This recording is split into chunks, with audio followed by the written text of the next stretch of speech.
தேவன் அறிகிற அறிவில் வளர்ந்துருக்கிறீங்க, வசனத்தை கேட்டிருக்கிறீங்க, அதன்படி நடக்கிறீங்க. உங்கள் வாழ்க்கையில் அப்பாவை குறித்து நீங்கள் அறிஞ்சு வச்சுருக்கிற விதம், உங்களுக்கு அவருக்கு இருக்கிற உறவு, அவருடைய பிரசன்னம், அது அப்படியே உங்களை அப்படியே மாற்றி மாற்றி மாற்றி நல்லா தானே வச்சுட்டு வருது. இன்னும் மேன்மை அடையணுன்றேன், இன்னும் வளரணும். ஏன்னா பிசாசுடைய வேலையே உங்களை காலி பண்ணுறது தான்.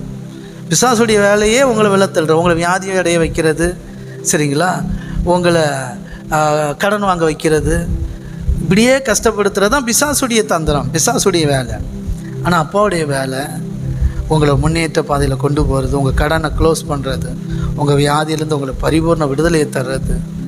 அதனால் தயவுசெய்து புரிஞ்சுவோம், கிறிஸ்துவ நிமித்தம் வருகிற பாடுகள் மட்டும், அது வசனத்துக்காக, கர்த்தருடைய வார்த்தைக்காக நீங்கள் நிற்கும்போது ஏற்படுகிற பிரச்சனைகள்.